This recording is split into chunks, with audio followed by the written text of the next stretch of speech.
I just want to do God's will. What you're seeking is a blessing from God. You must expect a miracle. You have the power of choice. Believe on the Lord Jesus Christ. Welcome to Life Today Live. I'm Randy Robinson. Great to have you here. And today's going to be a fun show in a lot of ways, but also a serious show. I have the legendary comedian, actor, writer, Thor Ramsey with me today. I'm very excited. He's got a new novel out, just dropped, and we'll tell you how you can get a very special deal just this week only if you're interested in it. It's called The End Times Comedy Show, and it is a novel, so it's a little easier to read than most of the books that we talk about here on the program, a little more fun. But he's dealing with some very serious things that are going on in the culture right now. If you want to be a part of the conversation, chat is open. Hello, Loretta. Great to have you today. So jump on in there, be a part of the conversation. Of course, you're watching the replay. We always appreciate the comments after the fact. Let us know you're out there watching, and hit share, like, subscribe, follow, all those good things, depending on where you're watching. And you'll get more great interviews like this. Thor, great to have you on Live Today Live. Good to be here. Thanks for having me. I'm excited. First question I have had when I saw it, till I read the little summary, the cheat sheet that they send me, I was like, the end times. God, what is this? Left Behind meets Meet the Parents or something? What's going on here? Yeah. So the plot basically, well, it's about the end of this particular comedian's life, possibly. So it's about a stand-up comedian. You write about what you know, right, who lives in Los Angeles. Now, this novel takes place in the late 90s, early 2000s. So I think it's from 98 to 2000. That's when I started writing it. So I just kept it in the decade that I started writing it in. And so basically it's about a stand-up comedian who comes from a family of evangelicals who are like the Kennedys of the evangelical world. His father's a famous Francis Schaeffer-like preacher, writer, best-selling author. Same with his mother, best-selling author. He's got his sisters in the music industry. He has an older brother by a couple years who's had his brush with evangelical fame. And so he comes from this family of very prominent Christian leaders, and he's trying to deconvert as he's pursuing his secular comedy career in Los Angeles. He's trying to deconvert and just can't seem to shake the family faith. And so that's really the setup. That really doesn't sound like fiction. That sounds like a lot of what we've seen. Am I right? I said, you got to write about what you know. So there are aspects of it. So what you generally do, if people don't know about fiction, is you take a lot of real stuff, your life and other people's lives, and then you put it all together in a stew, and you're trying to sell the reality of the idea. So you want to try to make it as realistic as you can. So that's why you have to sell the credibility with a world that you actually know, and you take people into that world. So in one sense, what's interesting, I think, about the novel is that you're taking people into the behind the scenes of what is it like to be a stand-up comedian in LA in the late 90s anyway. This is a total rabbit trail, but I'm curious because I started a novel years and years ago. It was just one of several failed novels that I have on my computer, and I went back to it recently, and I couldn't remember. I'm like, now what technology did they have? Did you have to do kind of a 98 to 2000 reconstruction just so you wouldn't say something like, and then he was on TikTok and right? In one sense I did, because cell phones weren't real prominent back then. They were just starting. It was like the baby steps of the cell phone age and different things. So and then what I ended up doing though was bringing back things that people from that era will remember, like back when we used to say AOL, and everyone understood what that meant, because we used to refer to the internet a lot of times and email as AOL. Yeah. So that was just the terminology back then. So there are little things like that in there. Yeah, that's fun. You got the disc when you went to CompuServe. So. Yes, that's exactly it. But the theme that you're hitting, I mean, you talk about deconstructing one's faith, trying to, these are timeless. We see this all the time. We've seen it over the last several years, right? Yeah, in the 90s when I started it, the most prominent deconversion story at that time was Frankie Schaeffer. And Frankie Schaeffer, many people may know, is the son of Francis Schaeffer, And so Frankie's Deconversion was always interesting to me because I remember reading one of his books, which I really liked. It was called Addicted to Mediocrity. Yeah, I remember that. And it was a book on why is Christian art, and in terms of why are Christians in the arts, why is it so mediocre? Right. And so it was really that. Now I think it was a little kind of a mean-spirited book in some sense, and we understand why now. But at the time, I mean, he had a few books out that I thought I was looking at Frankie to take his dad's mantle and run with it farther and faster type of thing. And then he didn't really deconvert, but he converted to Greek Orthodoxy. And then as he got into Greek Orthodoxy, his faith really did deconvert. And I would venture to say that even Frankie would define himself as a progressive Christian. If he's, in my opinion, there's no such thing as a progressive Christian. You're either biblical or you're not. And so progressivism or liberalism becomes another type of faith, as J. Gresham Meacham, if that's how his name is pronounced. He wrote the great book, Christianity and Liberalism. And in that book, he said liberalism is a different faith. So there is no Christian faith that's two parts, a little bit conservative, a little bit. You're either trying to be biblical or you're not. And his faith now is not the faith of our fathers, so to speak. So here's the deep theological question for a comedian. This is why not, right? Yes. Can you actually deconvert, or is this, is it a hardening of the heart after the spirit is reborn, or is this someone who maybe grew up in a religious environment but was never born again? Yeah. So, I don't want to give away the story, but he's trying to deconvert, having deep problems doing it, which is part of the satire of the story. Is keeps encountering the supernatural occurrences in his life. Keep reminding him there's a reality that he just can't deny. Now, can you actually deconvert? I don't think theologically you can, because if you could actually deconvert, then that would be the theology that you could be saved and lose your salvation, which I think is an absolute atrocious theology. I make no bones about that. And I really harp on that because I come from a background theologically where at one point in my early Christian life, I was taught this. I was taught I could lose my salvation. I was introduced to Charles Finney, whose theology is atrocious, and evangelicals should stop quoting him. He's now, I'm not denying that Finney was a legitimate Christian, but you can be a legitimate Christian and have really horrible theology that really, really damages people's spiritual lives. And Finney's theology is damaging to people's spiritual lives because he did teach that. And in the end, if you can lose your salvation, then you're the one who has to keep it. Yeah. So, and if you're the one who has to keep it, then all glory to you when you get to heaven, because you're the one who kept it. Right. Jesus just happened to help. And so that's why it's a really horrible theology. It diminishes the glory of Christ. Because if you have to help Jesus along in your salvation, then again, it's like all things are not from him, to him, and through him, as Paul tells us in Romans. I think that's chapter 11, last couple verses. I don't know if it's 36 or 26, but chapter 11, end of the verse, Paul says that. So that means if salvation is all of God, God gets all the glory, and you get zero. You get absolutely zero. Be thankful you're saved.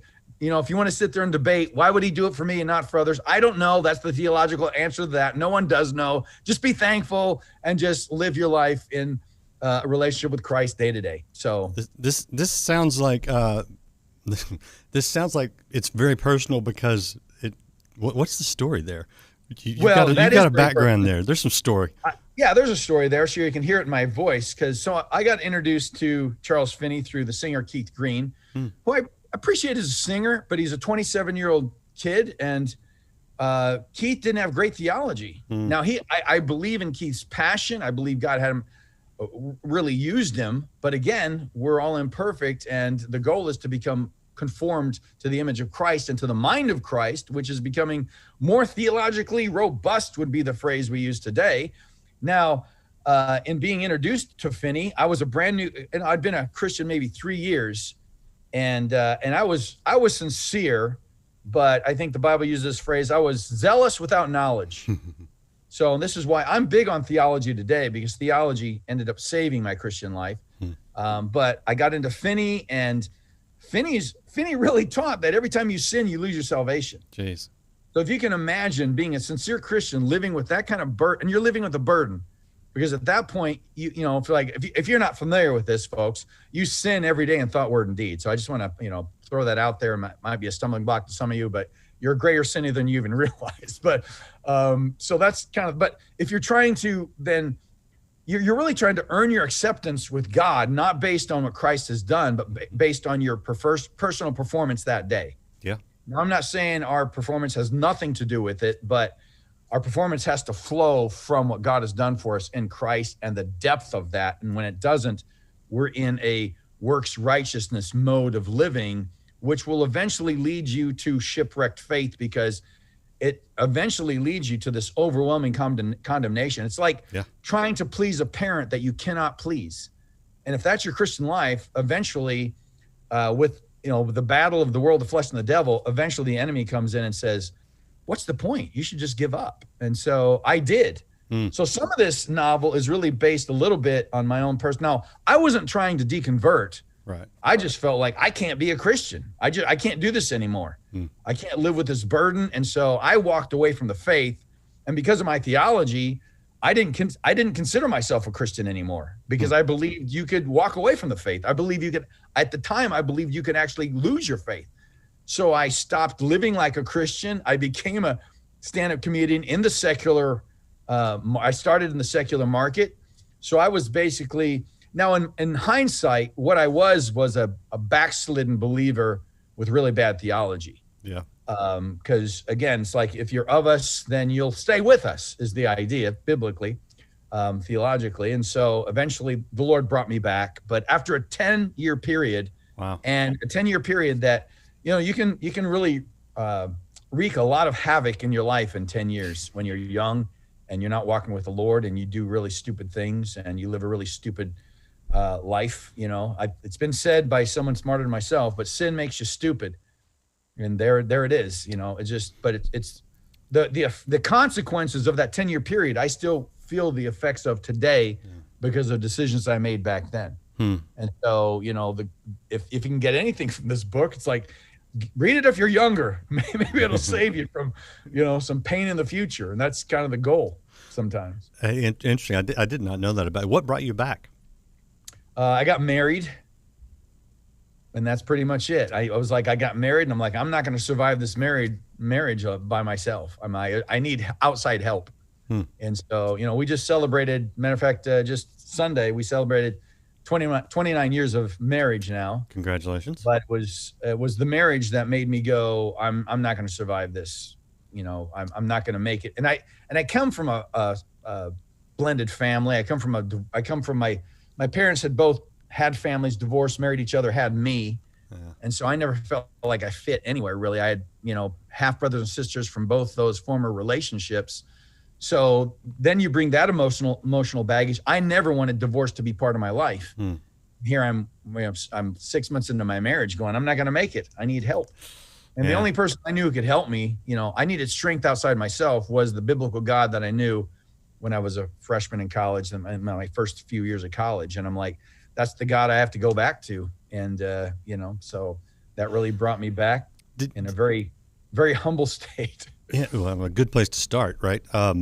Did you have an aha moment where you went, okay, a lot of the things you've just said about salvation not being a work of our own, and it really being a work of grace, and the idea of conforming to the image of Christ, which I think I think is not understood as well as we should, because I really think that's the point of this whole life, frankly. Conforming to Christ. I did not have. Now I had an aha moment when I came to Christ. Right. When I came to Christ, it was the moment right afterwards. What life was completely different. It was black and white from before I knew Christ until after I knew Christ. It was right away I saw the world differently. And now when I came back to Christ, it was just, I had nowhere else to, it was really out of desperation, to be honest. And that's, and a lot of people don't realize this, but that's the best place to begin. That's really where you always have to begin. It's like you have no other hope. And to be honest, I didn't have great faith, but you don't need great faith. Faith is not faith in what you can do. It's not even faith in your faith. I had to look to Christ alone. Now, I didn't realize that's what I was doing at the time, but I'm like, my prayer at the time was, if you can do something with my life, it's yours. Now, that's a pretty pathetic prayer. Like, I don't know if you can even do anything. I mean, I know that you're a God of the universe who created all things, but I know I'm really even too difficult for you, is the mentality. But it slowly progressed with me. I started, again, just reading different. I started actually with the books of Francis Schaeffer, reading some of Francis Schaeffer's early works. And then I read a book by Calvary Chapel founder Chuck Smith. Was it Chuck Smith? Yeah, I think it's right. Yeah. Yeah. Why Grace Changes Everything. And then I moved, beyond those and I just got deeper and deeper theologically, and really became the antithesis of Finney's theology. Finney being I don't know if you even call Finney a hyper Arminian, but he's in that camp somewhere, but on the hyper end. Yeah. And then I moved into theology, the theology of Martin Luther and St. Augustine, and a theology that really focuses on God alone being the author of salvation, and then being graceful recipients, and then just living a life thankful that you're just part of it. If you haven't read a book called Grace Works by Dudley Hall, you would eat that up. Fabulous book, Grace Works by Dudley Hall. I'll just throw that out there. And also a couple other points about what you said, because the Bible says you need the faith of a mustard seed, which is really not a whole lot. And then what you said about just saying, God, if you could just do something, I give up. That the idea of surrender, I think, again, is another one of those underplayed ideas in our lives, because we feel like we have to do something for God, and really we just got to get out of the way. More of Him, less of us. Yeah. So I like where you're tracking here. I think you're on the right path. I want to show people what we're talking about, what we're ostensibly talking about, some of the ideas that Thor has poured into his latest novel called The End Times Comedy Show. Again, a novel which personally I'm a novel kind of guy. I mean, I'm audibling novels all the way to work now, and I'm reading a different novel in my off time. So this is something I know a lot of people enjoy. I do want to ask you about something slightly different, and that is something you've been doing on YouTube, which you call The Protest Show, because I'm fascinated by that. You tell me about what you're doing on The Protest Show. I want to hear it in your words, not mine. So let me try to break this down into sound bites. So I came from the mindset probably before the 2016 election. I came from the mindset, and I think a lot of preachers have this mindset, that you never talk about politics from the pulpit. Those things in the long term aren't gospel-related issues. They're not going to matter in the long run, et cetera, et cetera. I came from that perspective. And, if you've been around culture for the last 5 years, if you've been in America for the last decade, you can't even believe the rate at which culture has changed. I mean, could we ever imagine that we would have a Supreme Court justice that we would take seriously who couldn't answer the question, what is a woman? She's not a biologist. And now we have a whole group of people in our culture that are like, they appreciate her answer. Like, they appreciate her evasiveness. They appreciate her denial of reality is really what it is. Right. And so we've gotten to the place that the cultural divide, which has always been there. I mean, when I was writing this book, in the early 2000s but late 90s, 2000s, we recognized that mainstream media always leaned left. We always knew that. And it just wasn't as blatant. Now, I think how culture is just transformed in the last decade, the culture wars now are, there's no denying we're in culture. We've always been in culture wars, though. Yeah. That's just the thing. I think some of the evangelical, some segments of evangelicalism, I think, have just been in denial of that, because they want to get along. And, I think God has designed us so that we want peace and we want to get along with people. but we can't do so at expense of the truth. And now Christians have to be truth tellers and speakers of the truth. And the 2020 election, after that election, I'm like, I'm jumping in with both feet now. I've never done political comedy because political comedy is it's a short shelf life. Yeah.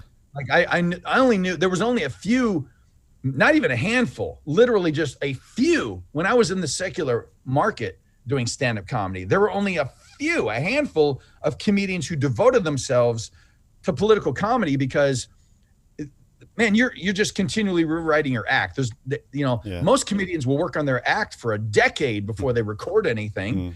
That used to be the standard. You'd work on it and hone this 45-minute set that was flawless as much as it could be. And now political comedy, just you fly it off the table. So that's what the protest show is, truly a show protesting the culture of our time, the mindset of the culture of the world, and the political ramifications that mindset has on a society because of politics.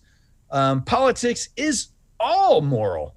You can't get away from morality in politics. And if you look at the cultural landscape today, all their terminology is moral. Yeah.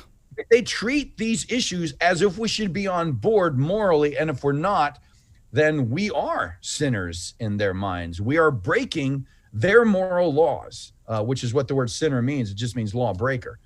So I started the protest show after this last election because I felt so strongly I wanted to do something.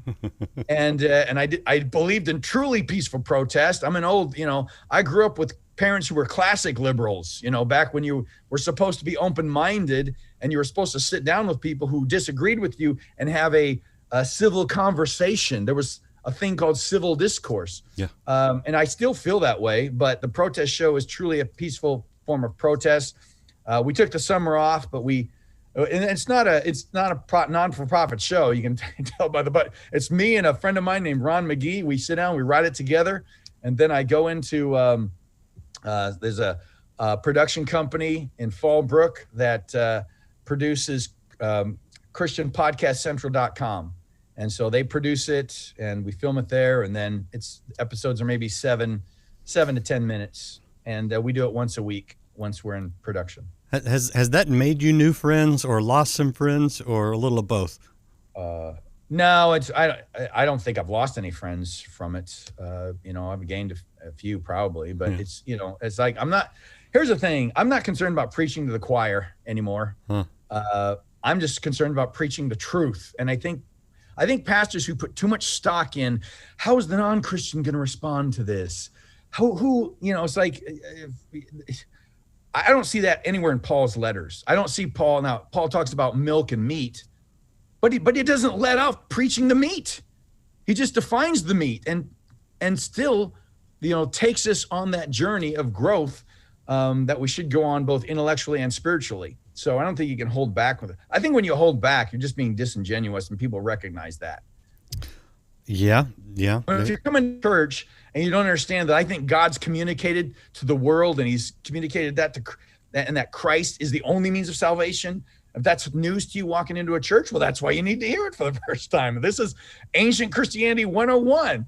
Jesus is the only way. God's the only means. There's nothing offensive in terms of like, we're not doing this because we're we're just somehow intrinsically narrow-minded. This is the foundation. This is what God himself, we're claiming, has revealed. So anyway, that's my whole. No, I love it. And here's another thing, and I think you get this. I know you do based on your book. We believe in reason.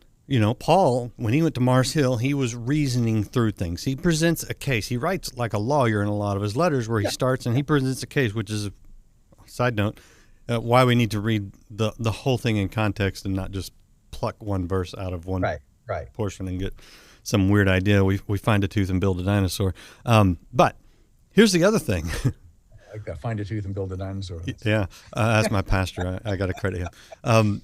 So we as Christians believe that God became man in a virgin birth and performed miracles that cannot be done, cannot be explained by science, cannot be replicated by any man's hand, and then was killed, died on a cross, put in a grave for 3 days, and came out of it. I mean, if we're going to pretend like we're going to appeal to people who strictly operate on natural terms, it ain't never going to happen. Because the crux of salvation, of Christianity, is above nature, what we call supernatural. You get this. Yeah, well, I'll say two things because I think I'm not sure. Well, you tell me when we're closing. But you're good. A couple of things is the first one is this. I think a lot of church leaders make a huge mistake in thinking they have to hold things back that aren't palatable. They also have to appeal to people's, different intrinsic interests. And here's the thing. I don't think you have to do that. You just have to speak the truth. Now, what the attraction will be to you or your church is going to be the Holy Spirit in you, your character. If you're Martin Lloyd-Jones makes the argument that church growth is not difficult. It's really difficult to live out, but it's simply, number one, becoming a Sermon on the Mount Christian. And if you look at the Sermon on the Mount as the character of the Christian, as Jesus actually delineating the character, this is how Christian character should look in your life. And if you're displaying that kind of character, that's attractive to people. Mm-hmm. That's the attraction. And then you can speak the truth in love. And that's the other thing. It's like you become a Great Commission church by doing those things. Now, it's really hard to pull off.